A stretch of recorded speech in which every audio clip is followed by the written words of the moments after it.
नमस्कार दोस्तों। आज मैं पुनः एक स्वरचित कविता लेकर आपके सामने उपस्थित हूँ। यह कविता अमेरिका और ईरान के बीच जो युद्ध चल रहा है उससे संबंधित है और इस कविता का शीर्षक है महाविनाश की आँच।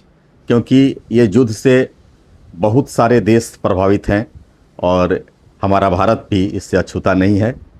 तो कविता का शीर्षक पुनः मैं बता दूं, महाविनाश की आँच। तो दोस्तों प्रारंभ करते हैं। दशक पुराना शीत युद्ध वह, दशक पुराना शीत युद्ध वह, आज बना अंगारा है।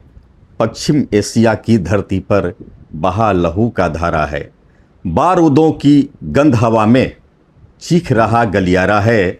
सत्ता की इस अंधी जीद में मानव ही बेचारा है, मानव ही बेचारा है। परमाणु समझौता टूटे, परमाणु समझौता टूटे, कूटनीति भी हार गई।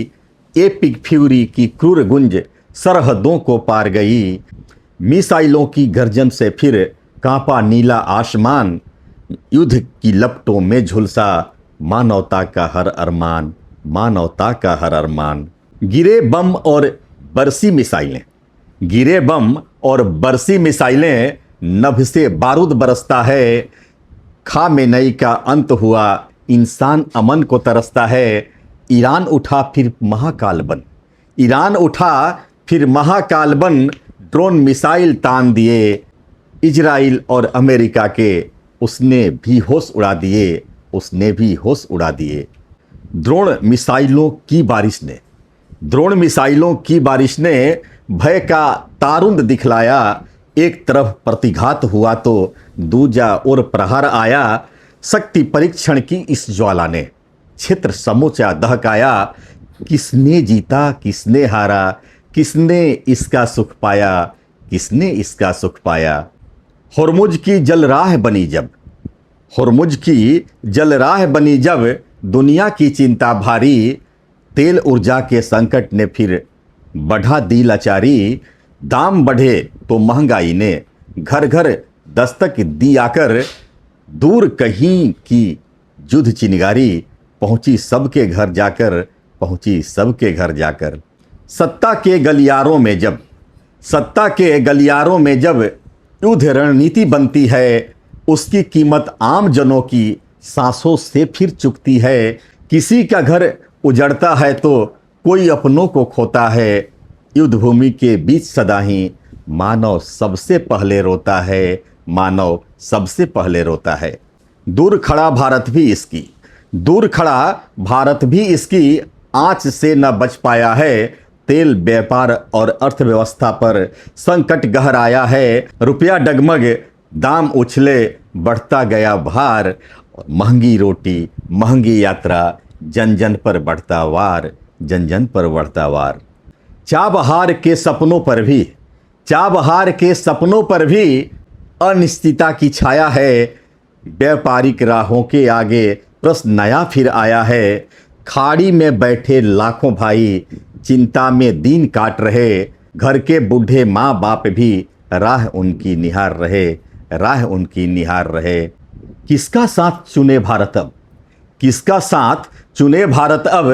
कठिन समय की घड़ी है, हर निर्णय के आगे जैसे जिम्मेदारी खड़ी है।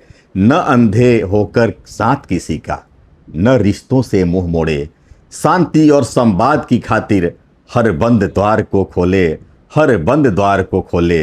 पर भारत अब चुप नहीं, पर भारत अब चुप नहीं।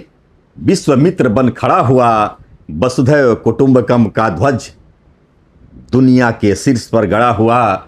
भारत की आवाज यही है, पहले बढ़ता फिर समाधान।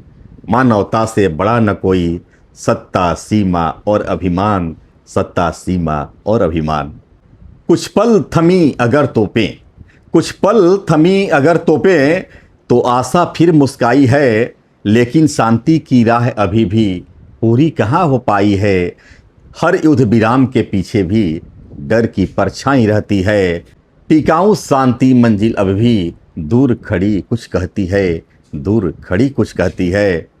जो मलबे में तब्दील हुए, जो मलबे में तब्दील हुए, वो शहर चीख कर कहते हैं जीत किसी की भी हो जग में, बस आम लोग ही मरते हैं। टूटे घर और सूनी आंखें, किससे अपना दर्द कहें।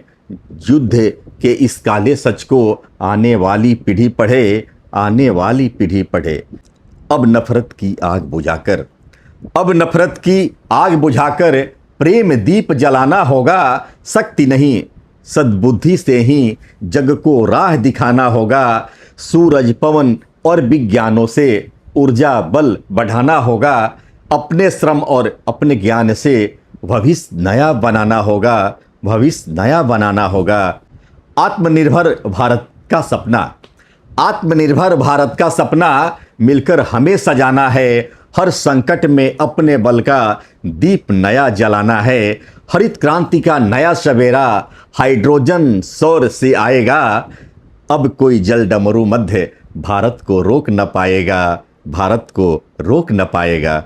हथियारों के इस शोरविच, हथियारों के इस शोरविच शांति का स्वर फैलाना है। अग्नि से जो झुलस चुका उस जग को मलहम लगाना है। युद्ध नहीं संवाद जीते, मानवता का मान रहे। धरती का हर कोने में फिर शांति का जयगान रहे, शांति का जयगान रहे, शांति का जयगान रहे। जय हिंद, जय भारत।